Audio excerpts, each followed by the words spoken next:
خطر دانشگاه از خطر بام خوشه‌ای بالاتر است. You students today to study in the university. هر چه فساد توی این مملکت پیدا شد از این اشخاصی بود که در دانشگاه تحصیل کرده بودن، تخصص هم شاید داشتن. And first be student, finish your studies, then you can adopt any political line you want. هر چه متخصص تر بدتر.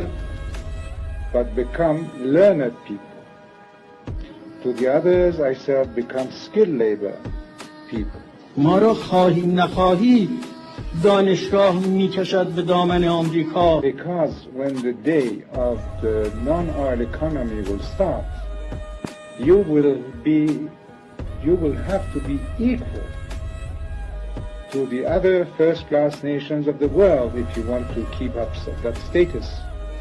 دانشگاه بدترین مرکزی است برای اینکه ما را به تباهی بکشد.